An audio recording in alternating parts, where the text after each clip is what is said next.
My colleague Shivani Bazaz spoke to S Singh Deo, who is the Deputy Chief Minister of Chhattisgarh, to get more clarity on the decisions that were taken during the meeting. He spoke in detail about the taxation on online gaming. So listen into that.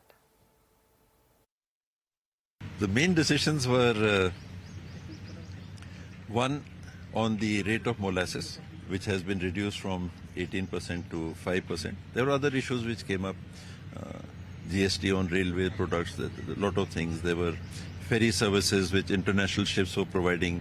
They were being probably harshly taxed on the whole value of their vessel. Those things were also discussed and clarified. For 6 months, they would be allowed to use their services. Then they would be treated as foreign vessels. Okay. On the ENA issue, extra neutral alcohol issue, where it is used for industrial production, it would remain under the GST regime. Where it is used for making products for human consumption, that will be outside the GST review. So that has been passed and the matter is pending for hearing in the Supreme Court. The Supreme Court will be suitably intimated. Sir, there was on the agenda was millets as well and cess on tobacco. Can you tell us what was discussed on that? It didn't come up while I was there. Millets. Either millets or tobacco. The matter of cess came up in general. What would be done with the cess amount being collected today to pay off the loans that had to be taken to provide compensation due to loss of revenue during Corona times. So that had been decided earlier also, and that was reiterated, that this cess would continue tentatively till the end of March 2026, because it is presumed that by then the amount of loan taken and its interest would have been paid off by the cess which is being collected.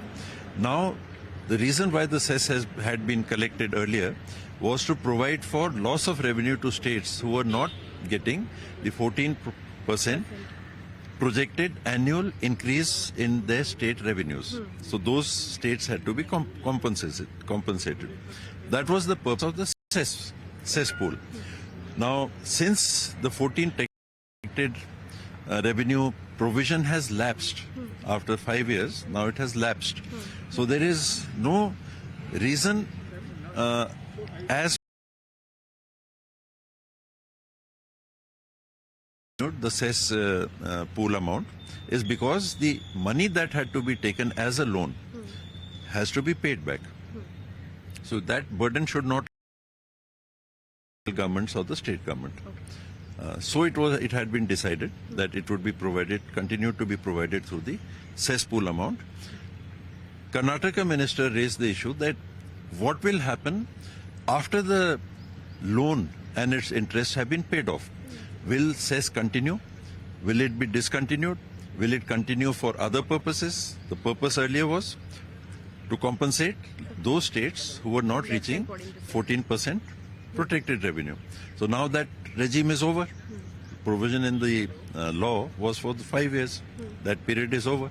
So he suggested, and it was accepted, that we need to start discussions today, not wait till March 2026, till when it is presumed that this amount will have been paid back. So that we take a call on what is to be done with this revenue. How is it to be shared? So the basis today, Revenue Secretary mentioned, was 15-16.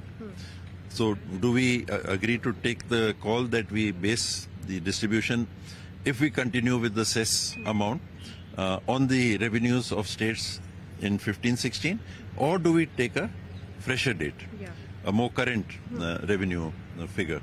So that has been open for discussion. So another big point that was in the buzz since morning was the online gaming and the retrospective taxation. I believe Delhi and Goa, both the states, have raised this in the meeting. What was the discussion like?